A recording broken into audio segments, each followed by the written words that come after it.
ಹರೇ ಕೃಷ್ಣ. ಭಗವದ್ಗೀತೆ ಅಧ್ಯಾಯ 6. ಶ್ಲೋಕದ ಅನುವಾದ ಹಾಗೂ ಶ್ಲೋಕದ ಭಾವಾರ್ಥ. ಶ್ಲೋಕ 29. ಸರ್ವಭೂತಸ್ಥಮಾತ್ಮಾನಂ ಸರ್ವಭೂತಾನಿ ಚಾತ್ಮನಿ ಈಕ್ಷತ ಯೋಗಯುಕ್ತಾತ್ಮ ಸರ್ವತ್ರ ಸಮದರ್ಶನಃ.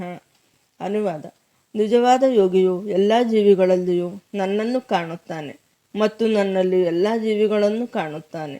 ವಾಸ್ತವವಾಗಿ ಆತ್ಮಸಾಕ್ಷಾತ್ಕಾರವನ್ನು ಪಡೆದ ಮನುಷ್ಯನು ಪರಮಪ್ರಭುವಾದ ನನ್ನನ್ನೇ ಎಲ್ಲೆಲ್ಲಿಯೂ ಕಾಣುತ್ತಾನೆ.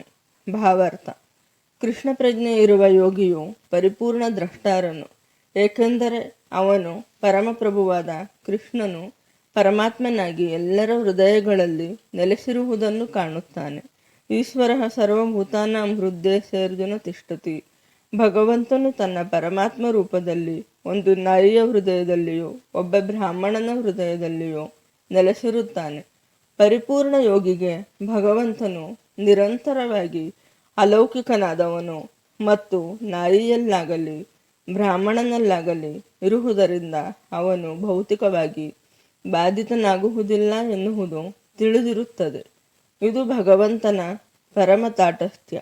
ವ್ಯಕ್ತಿಗತ ಆತ್ಮವು ವ್ಯಕ್ತಿಯ ಹೃದಯದಲ್ಲಿ ನೆಲೆಸಿರುತ್ತದೆ, ಆದರೆ ಅದು ಎಲ್ಲ ಹೃದಯಗಳಲ್ಲಿ ಇರುವುದಿಲ್ಲ. ವೈಯಕ್ತಿಕ ಆತ್ಮಕ್ಕೂ ಪರಮಾತ್ಮನಿಗೂ ಇದೇ ವ್ಯತ್ಯಾಸ. ವಾಸ್ತವವಾಗಿ ಯೋಗಾಭ್ಯಾಸದಲ್ಲಿ ಇಲ್ಲದವನು ಇದನ್ನು ಅಷ್ಟು ಸ್ಪಷ್ಟವಾಗಿ ಕಾಣಲಾರ. ಕೃಷ್ಣ ಪ್ರಜ್ಞೆ ಇರುವ ಮನುಷ್ಯನು ಆಸ್ತಿಕನ ಹೃದಯದಲ್ಲಿಯೂ ನಾಸ್ತಿಕನ ಹೃದಯದಲ್ಲಿಯೂ ಕೃಷ್ಣನನ್ನು ಕಾಣಬಲ್ಲ. ಸ್ಮೃತಿಯಲ್ಲಿ ಇದನ್ನು ಹೀಗೆ ದೃಢಪಡಿಸಿದೆ: ಆತ ತತ್ವಾಚ್ಚ ಮಾತೃತ್ವಾಚ್ಚ ಆತ್ಮ ಹಿ ಪರಮೋ ಹರಿಹಿ. ಭಗವಂತನು ಎಲ್ಲ ಜೀವಿಗಳ ಆಖರನಾದ್ದರಿಂದ ಅವನು ತಾಯಿಯಂತೆ ಮತ್ತು ಪಾಲಕನಂತೆ. ತಾಯಿಯು ಬೇರೆ ಬೇರೆ ಬಗೆಯ ಮಕ್ಕಳಿಗೆ ಹೇಗೆ ತಟಸ್ಥಳೋ ಹಾಗೆ ಪರಮಪಿತನು ಅಥವಾ ಮಾತೆಯು ತಟಸ್ಥ. ಇದರ ಪರಿಣಾಮವಾಗಿ ಪರಮಾತ್ಮನು ಸದಾ ಪ್ರತಿಯೊಂದು ಜೀವಿಯಲ್ಲಿಯೂ ಇದ್ದಾನೆ. ಅಲ್ಲದೆ ಬಾಹ್ಯದಲ್ಲಿಯೂ ಪ್ರತಿಯೊಂದು ಜೀವಿಯು ಭಗವಂತನ ಶಕ್ತಿಯಲ್ಲಿ ನೆಲೆಗೊಂಡಿದೆ. 7ನೇ ಅಧ್ಯಾಯದಲ್ಲಿ ವಿವರಿಸಲಾಗುವಂತೆ ಭಗವಂತನಿಗೆ ಮುಖ್ಯವಾಗಿ 2 ಶಕ್ತಿಗಳಿವೆ: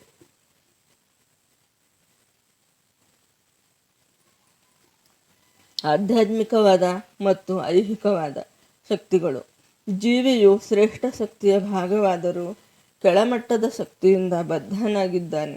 ಜೀವಿಯು ಸದಾ ಭಗವಂತನ ಶಕ್ತಿಯಲ್ಲಿದ್ದಾನೆ. ಪ್ರತಿಯೊಂದು ಜೀವಿಯು ಒಂದಲ್ಲ ಒಂದು ರೀತಿಯಲ್ಲಿ ಭಗವಂತನಲ್ಲಿ ನೆಲೆಸಿದ್ದಾನೆ. ಯೋಗಿಯು ಎಲ್ಲರನ್ನೂ ಒಂದೇ ಸಮನೆ ಕಾಣುತ್ತಾನೆ, ಏಕೆಂದರೆ ಎಲ್ಲ ಜೀವಿಗಳು ಕರ್ಮಫಲಕ್ಕನುಗುಣವಾಗಿ ಬೇರೆ ಬೇರೆ ಸನ್ನಿವೇಶಗಳಲ್ಲಿದ್ದರೂ ಅವರೆಲ್ಲ ಎಲ್ಲ ಸನ್ನಿವೇಶಗಳಲ್ಲಿಯೂ ಭಗವಂತನ ಸೇವಕರಾಗೇ ಇರುತ್ತಾರೆ ಎನ್ನುವುದನ್ನು ಆತನು ಕಾಣುತ್ತಾನೆ. ಐಹಿಕ ಶಕ್ತಿಯಲ್ಲಿದ್ದಾಗ ಜೀವಿಯು ಐಹಿಕ ಇಂದ್ರಿಯಗಳ ಸೇವೆ ಮಾಡುತ್ತಾನೆ. ಆಧ್ಯಾತ್ಮಿಕ ಶಕ್ತಿಯಲ್ಲಿದ್ದಾಗ ಅವನು ಭಗವಂತನನ್ನು ನೇರವಾಗಿ ಸೇವೆ ಮಾಡುತ್ತಾನೆ. ಹೇಗೆ ಆದರೂ ಜೀವಿಯು ಭಗವಂತನ ಸೇವಕ. ಈ ಸಮಾನತೆಯ ದೃಷ್ಟಿಯು ಕೃಷ್ಣ ಪ್ರಜ್ಞೆಯಲ್ಲಿರುವ ಮನುಷ್ಯನಿಗೆ ಪರಿಪೂರ್ಣವಾಗಿರುತ್ತದೆ. ಶ್ಲೋಕ 30. ಯೋ ಮಾಂ ಪಶ್ಯತಿ ಸರ್ವತ್ರ ಸರ್ವಂ ಚ ಮಯಿ ಪಶ್ಯತಿ ತಸ್ಯಾಹಂ ನ ಪ್ರಣಶ್ಯಾಮಿ ಸ ಚ ಮೇ ನ ಪ್ರಣಶ್ಯತಿ. ಅನುವಾದ: ಯಾರು ನನ್ನನ್ನು ಎಲ್ಲೆಲ್ಲಿಯೂ ಕಾಣುತ್ತಾನೆಯೋ ಮತ್ತು ನನ್ನಲ್ಲಿ ಎಲ್ಲವನ್ನೂ ಕಾಣುತ್ತಾನೆಯೋ ಅವನು ನನ್ನನ್ನು ಯಾವಾಗಲೂ ಕಳೆದುಕೊಳ್ಳುವುದಿಲ್ಲ, ನಾನು ಅವನನ್ನು ಯಾವಾಗಲೂ ಕಳೆದುಕೊಳ್ಳುವುದಿಲ್ಲ. ಭಾವಾರ್ಥ: ಕೃಷ್ಣ ಪ್ರಜ್ಞೆಯಲ್ಲಿರುವ ಮನುಷ್ಯನು ನಿಶ್ಚಯವಾಗಿಯೂ ಎಲ್ಲೆಲ್ಲಿಯೂ ಕೃಷ್ಣನನ್ನು ಕಾಣುತ್ತಾನೆ ಮತ್ತು ಕೃಷ್ಣನಲ್ಲಿ ಎಲ್ಲವನ್ನೂ ಕಾಣುತ್ತಾನೆ. ಇಂತಹ ಮನುಷ್ಯನು ಐಹಿಕ ಪ್ರಕೃತಿಯ ಪ್ರತ್ಯೇಕ ಅಭಿವ್ಯಕ್ತಿಗಳನ್ನು ನೋಡುವಂತೆ ತೋರಬಹುದು, ಆದರೆ ಪ್ರತಿಯೊಂದು ಬಾರಿಯೂ ಆತನಿಗೆ ಕೃಷ್ಣನ ಅರಿವಿರುತ್ತದೆ, ಏಕೆಂದರೆ ಪ್ರತಿಯೊಂದು ಕೃಷ್ಣನ ಶಕ್ತಿಯ ಅಭಿವ್ಯಕ್ತಿ ಎಂದು ಅವನಿಗೆ ತಿಳಿದಿರುತ್ತದೆ. ಕೃಷ್ಣನಿಲ್ಲದೆ ಯಾವುದೂ ಇರುವಂತಿಲ್ಲ. ಕೃಷ್ಣನು ಎಲ್ಲದರ ಒಡೆಯ. ಇದು ಕೃಷ್ಣ ಪ್ರಜ್ಞೆಯ ಮೂಲ ತತ್ವ. ಕೃಷ್ಣ ಪ್ರಜ್ಞೆಯು ಕೃಷ್ಣ ಪ್ರೇಮದ ವರ್ಧನೆ. ಈ ಸ್ಥಿತಿಯು ಐಹಿಕ ಮೋಕ್ಷವನ್ನು ಮೀರಿದ ಸ್ಥಿತಿ. ಆತ್ಮ ಸಾಕ್ಷಾತ್ಕಾರವನ್ನು ಮೀರಿದ ಕೃಷ್ಣ ಪ್ರಜ್ಞೆಯ ಈ ಹಂತದಲ್ಲಿ ಭಕ್ತನು ಕೃಷ್ಣನೊಂದಿಗೆ ಒಂದಾಗುತ್ತಾನೆ. ಇದು ಹೇಗೆಂದರೆ ಭಕ್ತನಿಗೆ ಕೃಷ್ಣನೇ ಸರ್ವಸ್ವವಾಗುತ್ತಾನೆ ಮತ್ತು ಕೃಷ್ಣ ಪ್ರೇಮದಲ್ಲಿ ಭಕ್ತನು ಸಂಪೂರ್ಣನಾಗುತ್ತಾನೆ. ಆಗ ಭಗವಂತ ಭಕ್ತರ ನಡುವೆ ಒಂದು ಆತ್ಮೀಯ ಸಂಬಂಧವಿರುತ್ತದೆ. ಈ ಘಟ್ಟದಲ್ಲಿ ಜೀವಿಯನ್ನು ನಾಶ ಮಾಡಲು ಸಾಧ್ಯವೇ ಇಲ್ಲ. ದೇವೋತ್ತಮ ಪುರುಷನು ಭಕ್ತನ ದೃಷ್ಟಿಯಿಂದ ಮರೆಯಾಗುವುದೇ ಇಲ್ಲ. ಕೃಷ್ಣನಲ್ಲಿ ಲೀನವಾಗುವುದೆಂದರೆ ಆಧ್ಯಾತ್ಮಿಕ ವಿನಾಶ. ಭಕ್ತನು ಇಂತಹ ಅಪಾಯಕ್ಕೆ ಅವಕಾಶ ಕೊಡುವುದೇ ಇಲ್ಲ. ಬ್ರಹ್ಮ ಸಂಹಿತೆಯಲ್ಲಿ ಹೀಗೆ ಹೇಳಿದೆ: ಪ್ರೇಮಾಂಜನ ಛುರಿತ ಭಕ್ತಿ ವಿಲೋಚನೇನ ಸಂತಃ ಸದೈವ ಹೃದಯೇಸು ವಿಲೋಕಯಂತಿ ಯಂ ಶ್ಯಾಮ ಸುಂದರಂ ಅಚಿಂತ್ಯ ಗುಣಸ್ವರೂಪಂ ಗೋವಿಂದಮಾದಿ ಪುರುಷಂ ತಮಹಂ ಭಜಾಮಿ. ಆದಿಪುರುಷನಾದ ಗೋವಿಂದನನ್ನು ನಾನು ಪೂಜಿಸುತ್ತೇನೆ. ಪ್ರೇಮಾಂಜನವನ್ನು ಕಣ್ಣಿಗೆ ಲೇಪಿಸಿಕೊಂಡ ಭಕ್ತನಿಂದ ಅವನು ಸದಾ ನೋಡಲ್ಪಡುತ್ತಾನೆ. ಭಕ್ತನ ಹೃದಯದಲ್ಲಿ ನೆಲೆಸಿರುವ ಅವನು ಶ್ಯಾಮಸುಂದರನ ತನ್ನ ನಿತ್ಯ ಸ್ವರೂಪದಲ್ಲಿ ಕಾಣಿಸುತ್ತಾನೆ. ಈ ಘಟ್ಟದಲ್ಲಿ ಕೃಷ್ಣನು ಭಕ್ತನ ದೃಷ್ಟಿಯಿಂದ ಮರೆಯಾಗುವುದೇ ಇಲ್ಲ. ಭಕ್ತನು ಭಗವಂತನ ದರ್ಶನವನ್ನು ಕಳೆದುಕೊಳ್ಳುವುದೇ ಇಲ್ಲ. ಭಗವಂತನನ್ನು ಹೃದಯದಲ್ಲಿರುವ ಪರಮಾತ್ಮನೆಂದು ಕಾಣುವ ಯೋಗಿಗೂ ಈ ಮಾತು ಅನ್ವಯಿಸುತ್ತದೆ. ಇಂತಹ ಯೋಗಿಯು ಪರಿಶುದ್ಧ ಭಕ್ತನಾಗುತ್ತಾನೆ. ಅವನು ತನ್ನೊಳಗಿನ ಭಗವಂತನನ್ನು ಕಾಣದೆ ಒಂದು ನಿಮಿಷವೂ ಬದುಕಲಾರ. ಶ್ಲೋಕ 31. ಸರ್ವಭೂತಸ್ಥಿತಂ ಯೋ ಮಾಂ ಭಜತೆ ಕತ್ವಮಾಸ್ಥಿತಃ ಸರ್ವಥಾ ವರ್ತಮಾನೋಪಿ ಸಯೋಗಿ ಮಯಿ ವರ್ತತೆ. ಅನುವಾದ: ನಾನು ಮತ್ತು ಪರಮಾತ್ಮನು ಒಂದೇ ಎಂದು ತಿಳಿದು ಸದಾ ಪರಮಾತ್ಮನ ಭಕ್ತಿಪೂರ್ವಕ ಸೇವೆಯಲ್ಲಿ ತೊಡಗಿರುವ ಯೋಗಿಯು ಎಲ್ಲ ಸನ್ನಿವೇಶಗಳಲ್ಲಿಯೂ ನನ್ನಲ್ಲಿಯೇ ಇರುತ್ತಾನೆ. ಭಾವಾರ್ಥ: ಪರಮಾತ್ಮನ ಧ್ಯಾನದಲ್ಲಿ ಮಗ್ನನಾದ ಯೋಗಿಯು ಶಂಖ, ಚಕ್ರ, ಗದೆ ಮತ್ತು ಪದ್ಮಗಳನ್ನು 4 ಕೈಗಳಲ್ಲಿ ಹಿಡಿದ ಕೃಷ್ಣನ ಸ್ವಾಂಶ ಭಾಗವಾದ ವಿಷ್ಣುವನ್ನು ತನ್ನಲ್ಲಿ ಕಾಣುತ್ತಾನೆ. ವಿಷ್ಣುವು ಕೃಷ್ಣನಿಂದ ಭಿನ್ನವಲ್ಲ ಎಂದು ಯೋಗಿಗೆ ತಿಳಿದಿರಬೇಕು. ಪರಮಾತ್ಮನ ರೂಪದಲ್ಲಿ ಕೃಷ್ಣನು ಪ್ರತಿಯೊಬ್ಬರ ಹೃದಯದಲ್ಲಿಯೂ ನೆಲೆಸಿದ್ದಾನೆ.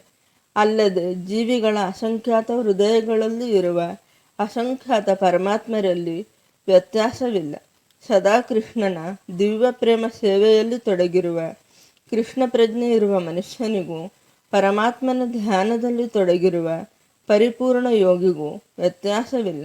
ಕೃಷ್ಣ ಪ್ರಜ್ಞೆ ಇರುವ ಯೋಗಿಯು ಐಹಿಕ ಅಸ್ತಿತ್ವದಲ್ಲಿರುವಾಗ ವಿವಿಧ ಚಟುವಟಿಕೆಗಳಲ್ಲಿ ತೊಡಗಿರಬಹುದು. ಆದರೂ ಅವನು ಸದಾ ಕೃಷ್ಣನಲ್ಲಿ ನೆಲೆಸಿರುತ್ತಾನೆ. ಶ್ರೀ ರೂಪ ಗೋಸ್ವಾಮಿಯವರ ಭಕ್ತಿ ರಸಾಮೃತ ಸಿಂಧುವಿನಲ್ಲಿ ಇದನ್ನು ದೃಢಪಡಿಸಿದೆ. ನಿಖಿಲ ಸ್ವಪ್ಯವಸ್ಥಾಸು ಜೀವನ್ಮುಕ್ತ ಸ ಉಚ್ಯತೆ. ಸದಾ ಕೃಷ್ಣ ಪ್ರಜ್ಞೆಯಲ್ಲಿ ಕರ್ಮ ಮಾಡುವ ಭಗವಂತನ ಭಕ್ತನು ಸಹಜವಾಗಿಯೇ ಮುಕ್ತನಾಗಿರುತ್ತಾನೆ. ನಾರದ ಪಂಚರಾತ್ರದಲ್ಲಿ ಇದನ್ನು ಹೀಗೆ ದೃಢಪಡಿಸಿದೆ: ದಿಕ್ಕಾಲಾದ್ಯ ನವಚ್ಛಿನ್ನೆ ಕೃಷ್ಣೇ ಚೇತೋ ವಿಧಾಯ ಚ ತನ್ಮಯೋ ಭವತಿ ಕ್ಷಿಪ್ರಂ ಜೀವೋ ಬ್ರಹ್ಮಣಿ ಯೋಜಯೇತ್. ಕೃಷ್ಣನು ಸರ್ವಾಂತರ್ಯಾಮಿ ಮತ್ತು ಕಾಲ ದೇಶಗಳನ್ನು ಮೀರಿದವನು. ಅವನ ದಿವ್ಯ ರೂಪದಲ್ಲಿ ಗಮನವನ್ನು ಕೇಂದ್ರೀಕರಿಸುವುದರಿಂದ ಮನುಷ್ಯನು ಕೃಷ್ಣ ಚಿಂತನೆಯಲ್ಲಿ ಮಗ್ನನಾಗುತ್ತಾನೆ. ಅನಂತರ ಕೃಷ್ಣನ ದಿವ್ಯ ಸಹವಾಸದ ಆನಂದ ಸ್ಥಿತಿಯನ್ನು ಪಡೆಯುತ್ತಾನೆ. ಕೃಷ್ಣ ಪ್ರಜ್ಞೆಯು ಯೋಗಾಭ್ಯಾಸದ ಅತ್ಯುನ್ನತ ಹಂತವಾದ ಸಮಾಧಿ. ಕೃಷ್ಣನು ಪ್ರತಿಯೊಬ್ಬರ ಹೃದಯದಲ್ಲಿಯೂ ಪರಮಾತ್ಮನಾಗಿ ನೆಲೆಸಿದ್ದಾನೆ ಎನ್ನುವ ಅರಿವೇ ಯೋಗಿಯನ್ನು ದೋಷರಹಿತನನ್ನಾಗಿ ಮಾಡುತ್ತದೆ.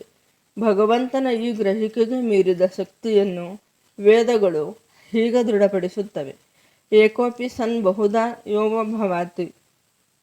ಯೋವಭಾತಿ. ಭಗವಂತನು ಒಬ್ಬನೇ ಆದರೂ ಅಸಂಖ್ಯಾತ ಹೃದಯಗಳಲ್ಲಿ ಬಹುವಾಗಿ ಅವನು ಇದ್ದಾನೆ. ಹಾಗೆಯೇ ವೃತ್ತಿ ಶಾಸ್ತ್ರದಲ್ಲಿ ಹೀಗೆ ಹೇಳಿದೆ: ಏಕ ಏವ ಪರೋ ವಿಷ್ಣು ಸರ್ವವ್ಯಾಪಿ ನ ಸಂಶಯ ಐಶ್ವರ್ಯಾದ್ರೂಪಮೇಕಂ ಚ ಸೂರ್ಯವದ್ ಬಹುಧೇಯತೆ. ವಿಷ್ಣುವು ಒಬ್ಬನೇ, ಆದರೂ ಅವನು ನಿಶ್ಚಯವಾಗಿಯೂ ಸರ್ವವ್ಯಾಪಿ. ಗ್ರಹಿಕೆಗೆ ಮೀರಿದ ಅವನ ಶಕ್ತಿಯಿಂದ ಸೂರ್ಯನು ಬಹು ಸ್ಥಳಗಳಲ್ಲಿ ಒಂದೇ ಕಾಲದಲ್ಲಿ ಕಾಣಿಸುವಂತೆ ತನಗೆ ಒಂದೇ ರೂಪವಿದ್ದರೂ ಎಲ್ಲೆಲ್ಲೂ ಇದ್ದಾನೆ. ಶ್ಲೋಕ 32. ಆತ್ಮೌಪಮ್ಯನ ಸರ್ವತ್ರ ಸಮಂ ಪಶ್ಯತಿ ಯೋರ್ಜುನ ಸುಖಂ ವಾ ಯದಿ ವಾ ದುಃಖಂ ಸ ಯೋಗಿ ಪರಮೋ ಮತಃ.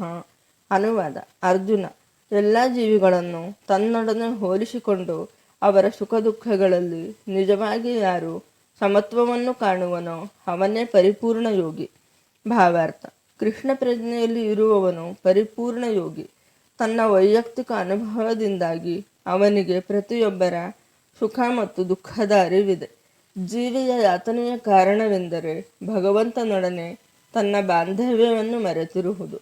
ಸುಖದ ಕಾರಣವೆಂದರೆ ಕೃಷ್ಣನೇ ಮನುಷ್ಯನ ಎಲ್ಲ ಚಟುವಟಿಕೆಗಳ ಪರಮ ಭೋಕ್ತಾರನು, ಎಲ್ಲ ಲೋಕಗಳ ಮತ್ತು ಗ್ರಹಗಳ ಒಡೆಯನು, ಎಲ್ಲ ಜೀವಿಗಳ ಅತ್ಯಂತ ಪ್ರಾಮಾಣಿಕ ಮಿತ್ರನು ಎನ್ನುವ ಅರಿವು ಇರುವುದು. ಐಹಿಕ ಪ್ರಕೃತಿಯ ತ್ರಿಗುಣಗಳಿಂದ ಬದ್ಧನಾದ ಜೀವಿಯು ಕೃಷ್ಣನೊಡನೆ ತನ್ನ ಬಾಂಧವ್ಯವನ್ನು ಮರೆಯುತ್ತಾನೆ. ಇದರಿಂದ ತ್ರಿವಿಧ ಐಹಿಕ ದುಃಖಗಳಿಗೆ ಗುರಿಯಾಗುತ್ತಾನೆ. ಈ ಸಂಗತಿಯನ್ನು ಪರಿಪೂರ್ಣ ಯೋಗಿಯು ತಿಳಿದಿರುತ್ತಾನೆ. ಕೃಷ್ಣ ಪ್ರಜ್ಞೆಯಲ್ಲಿರುವವನು ಸುಖವಾಗಿರುತ್ತಾನೆ. ಆದುದರಿಂದ ಕೃಷ್ಣ ಜ್ಞಾನವನ್ನು ಎಲ್ಲರಿಗೆ ಹಂಚಲು ಪ್ರಯತ್ನಿಸುತ್ತಾನೆ. ಕೃಷ್ಣ ಪ್ರಜ್ಞೆಯನ್ನು ಬೆಳೆಸಿಕೊಳ್ಳುವುದರ ಮಹತ್ವವನ್ನು ಪ್ರಸಾರ ಮಾಡಲು ಸಂಪೂರ್ಣ ಯೋಗಿಯು ಪ್ರಯತ್ನಿಸುವುದರಿಂದ ಜಗತ್ತಿನಲ್ಲಿ ಅವನೇ ಅತ್ಯಂತ ಶ್ರೇಷ್ಠ ಪರೋಪಕಾರಿ. ಅವನೇ ಭಗವಂತನಿಗೆ ಅತ್ಯಂತ ಪ್ರೀತಿಪಾತ್ರನಾದ ಸೇವಕ. ನಚ ತಸ್ಮಾನ್ ಮನುಷ್ಯೇಷು ಕಶ್ಚಿನ್ಮೇ ಪ್ರಿಯಕೃತ್ತಮಃ ಎಂದರೆ ಭಗವಂತನ ಭಕ್ತನು ಸದಾ ಎಲ್ಲ ಜೀವಿಗಳ ಕಲ್ಯಾಣಕ್ಕೆ ಗಮನ ಕೊಡುತ್ತಾನೆ. ಈ ರೀತಿಯಲ್ಲಿ ಅವನು ನಿಜವಾಗಿ ಎಲ್ಲರ ಸ್ನೇಹಿತ.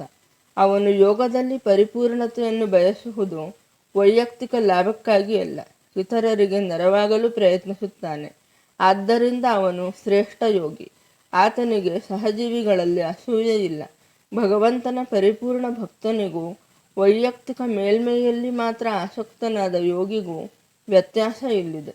ಪರಿಪೂರ್ಣ ಧ್ಯಾನಕ್ಕಾಗಿ ಏಕಾಂತ ಸ್ಥಳಕ್ಕೆ ಹೊರಟು ಹೋದ ಯೋಗಿಯು ಪ್ರತಿಯೊಬ್ಬ ಮನುಷ್ಯನ ಮನಸ್ಸನ್ನು ಕೃಷ್ಣ ಪ್ರಜ್ಞೆಯತ್ತ ತಿರುಗಿಸಲು ತನ್ನಿಂದಾದಷ್ಟು ಶ್ರಮಿಸುವ ಭಕ್ತನಷ್ಟು ಪರಿಪೂರ್ಣನಾಗಿಲ್ಲದಿರಬಹುದು. ಹರೇ ಕೃಷ್ಣ.